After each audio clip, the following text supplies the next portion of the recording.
अगर भगवान भूत अधिपति भगवान शंकर का स्मरण कर कर, पंचाक्षर मंत्र का स्मरण कर कर अगर आप पूजन में बैठ रहे हैं, लक्ष्मी पूजन कर रहे हैं, तो ये पक्का है अगर हमसे कुछ त्रुटि हो भी गई तो भगवान भोलेनाथ उसको क्षमा कर देंगे। और माता से निवेदन करना, हे लक्ष्मी मैया, हे वैभव लक्ष्मी, हे माता अष्टलक्ष्मी, हे माँ संतान लक्ष्मी, धान्य लक्ष्मी, वैभव लक्ष्मी, प्रतिष्ठा लक्ष्मी, यश लक्ष्मी, कीर्ति लक्ष्मी, आरोग्य लक्ष्मी, संतान लक्ष्मी, हे माँ ऐसी कृपा करिए, आप हमारे घर से रुष्ट होकर ना जाइएगा। ये घर, ये परिवार, ये सब आपका है, सब आपका है, ये किसी दूसरे का नहीं। मां पूजन करते समय माता लक्ष्मी से जरूर कहें, मां 4 साल हो गए, 2 साल हो गए, ये 2 वर्ष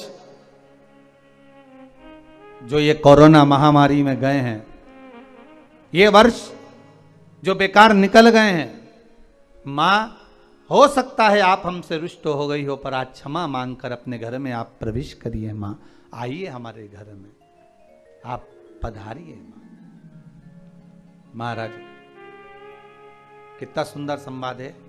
एक साहूकार की बेटी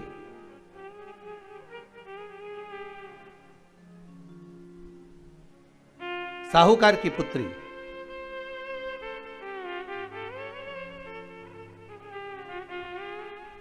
पीपल के वृक्ष के नीचे, बेलपत्री के वृक्ष के नीचे, आंवले के वृक्ष के नीचे प्रत्येक अमावस्या को दीप लगाने जाती थी। उसका नियम था।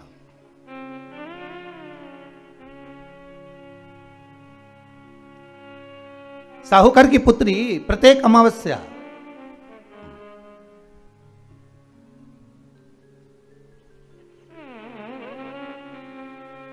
तीन दीप, एक बेलपत्री के नीचे, एक आंवले के नीचे, एक पीपल के नीचे लगाने जाते। महाराज आज नारायण ने कृपा कर दी, और क्या कृपा करी कि आज सरस्वती, पार्वती और लक्ष्मी तीनों इन वृक्षों के नीचे जाकर विराजमान हो गई। पार्वती मैया तो पहले से ही बेलपत्री के नीचे है,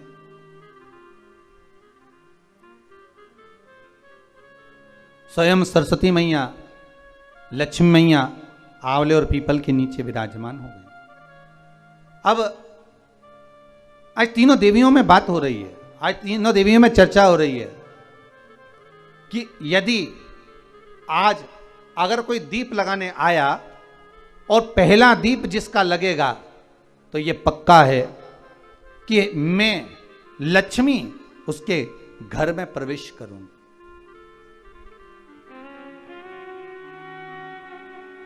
सरस्वती जी बोली, जो पहले बार दीप लगाने के लिए प्रथम में आएगा मैं उससे अपनी सहेली बना लूंगी, उसको अपनी मित्र बना लूंगी। पार्वती जी बोली, जो प्रथम दीप लगाने आएगा, पार्वती जी कहती हैं मैं भगवान शिव से कहकर उनका कल्याण करवा दूंगी। अब ये साहूकार की बेटी, वो साहूकार जो कहने का तो साहूकार था, धन पूर्व में बहुत था, पर अब इसके पास में कुछ भी नहीं बचा था।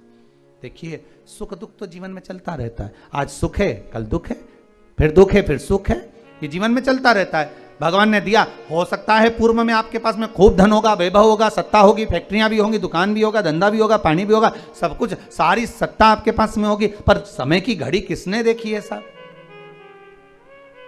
कौन देखा घड़ी को, कौन देखा पल को?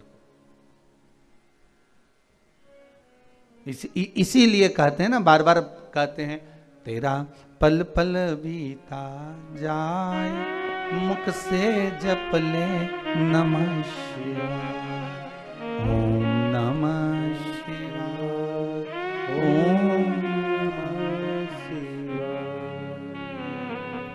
बड़ी मुश्किल से मिलता है। घड़ी पल समय नक्षत्र कब बदल जाए किसको मालूम है? आज साहूकार के जीवन में था साहूकार कहने का, पर धन नहीं था, वैभव नहीं था, सब समाप्त हो गया था, कहीं पैसा चले गया, लग गया।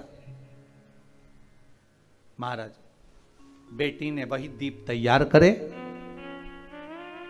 दीपावली की अमावस्या नहीं थी, पर दूसरी जो अमावस्या थी उस अमावस्या पे उसने दीप लगाया। जैसे दीप लगाया, 3 देवियों ने आवाज लगाई, अरे सखी सुनो तो। साहूकार की बेटी बोली, किसकी आवाज आ रही है? अरे सखी सुनो तो। सखी ने कहा, क्या बात है? आवाज आई, 3 सुंदर स्त्रियां, बड़ी सुंदर युवती बनकर, सुंदर आभूषण वस्त्र पहनकर बैठी हुई थी।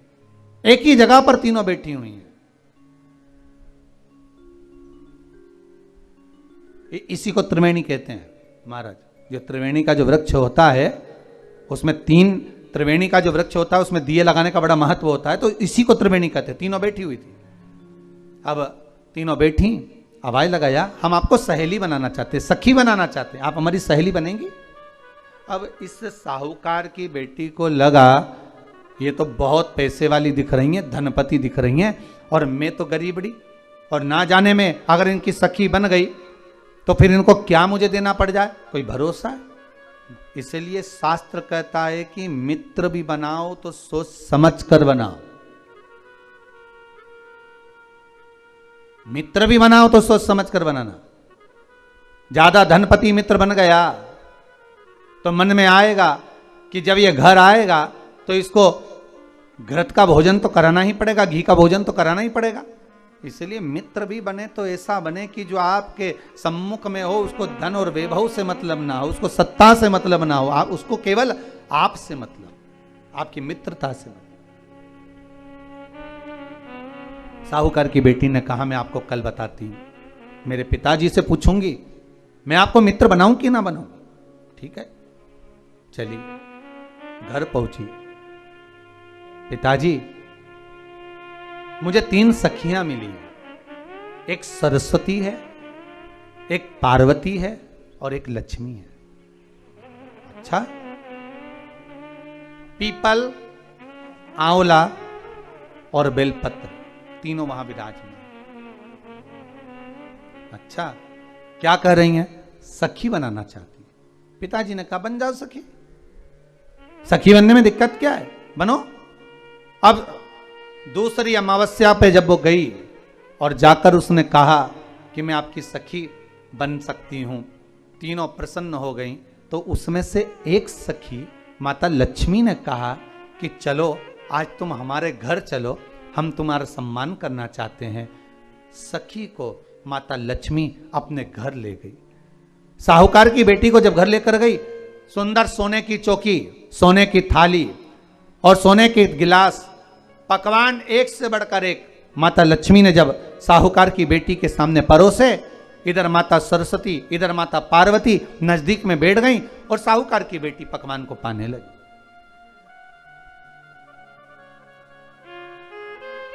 साहूकार की बेटी पकवानों को पा रही है, भोजन ग्रहण कर रही है। अब भोजन करने के बाद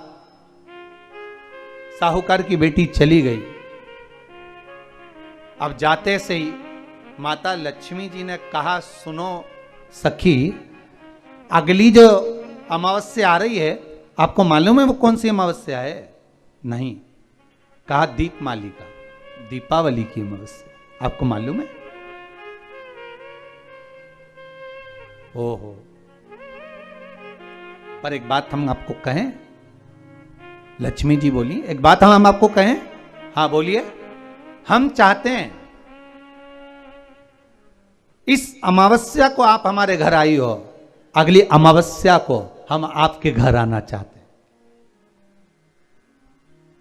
क्या आप हमें बुलाएंगी? सखी ने कहा, साहूकार की बेटी बोली, अगर आपका मन है आने का तो आप आओ, मना नहीं है। साहूकार की बेटी हूं मैं। लक्ष्मी जी ने मन में सोचा, ठीक है, तैयारी करो। आज साहूकार की बेटी घर पहुंची तो पिताजी ने पूछा, बेटी आज बहुत देर हो गई तुझे आने में, कहां रह गई थी तू, कहां रह गई तू? बेटी कहती है, 3 सखियों के घर गई थी, आने में देरी हो गई, पर मेरी सहेली माता लक्ष्मी जी कह रही हैं कि अमावस्या के दिन मैं तुम्हारे घर में आऊंगी। तो पिताजी ने कहा उसमें क्या दिक्कत है, तैयारी करो। तो पिताजी घर में अपने खाने के लिए तो कुछ नहीं, तो माता लक्ष्मी को क्या खिलाएंगे। कई लोग कहते हैं कि दीपावली पे ना तो हमारे यहाँ घी है, ना हमारे यहाँ तेल है, ना हमारे यहाँ कपास है, ना हमारे यहाँ पर मिठाई बन रही है, ना हमारे यहाँ अच्छे वस्त्र हैं, हम क्या पहने माता लक्ष्मी को रिझाने के लिए।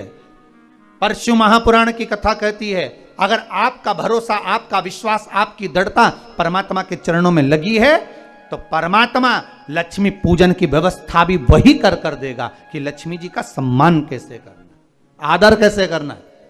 घर में बच्चों का विवाह होता है, टेंशन आपको होता है, परमात्मा पर छोड़ दो, भगवान विवाह कराने वाला होगा, भगवान पाणिग्रहण संस्कार कराएगा, भगवान व्यवस्था करेगा, क्योंकि जन्म उसी ने दिया है तो मृत्यु भी वही देता है। जन्म उसी ने दिया है तो पाणिग्रहण संस्कार भी वही करा देता है। क्यों सोचना। साहूकार ने कहा बेटी तो इतनी जल्दी हिम्मत हार गई कि तेरे घर में कुछ नहीं है। गाय का गोबर ला, लीपन कर, घर को पोंछ, कचरा उठाकर बाहर फेंकिया। पिताजी घर में तो कचरा भी नहीं है कि जिसका प्रयोग करा जाए। कचरा उठाकर बाहर फेंकिया। चौक पूर, पिताजी चौक पूरने के लिए तो मेरे पास में कुछ है ही नहीं, जो दीवार पर पोत रही है वही मिट्टी को पोत दे, चौक पूर। उनके घर गई थी, सोने की चौकी पर सुंदर आनंदमय भाव से बिठाया है मुझे, सुंदर सोने की थाली में भोजन कराया है मुझे, अब मैं क्या दूं। पिताजी कहते हैं अगर लक्ष्मी आपकी सहेली अगर आ रही है, बड़ी धनपति है, तो व्यवस्था भी वही करेगी।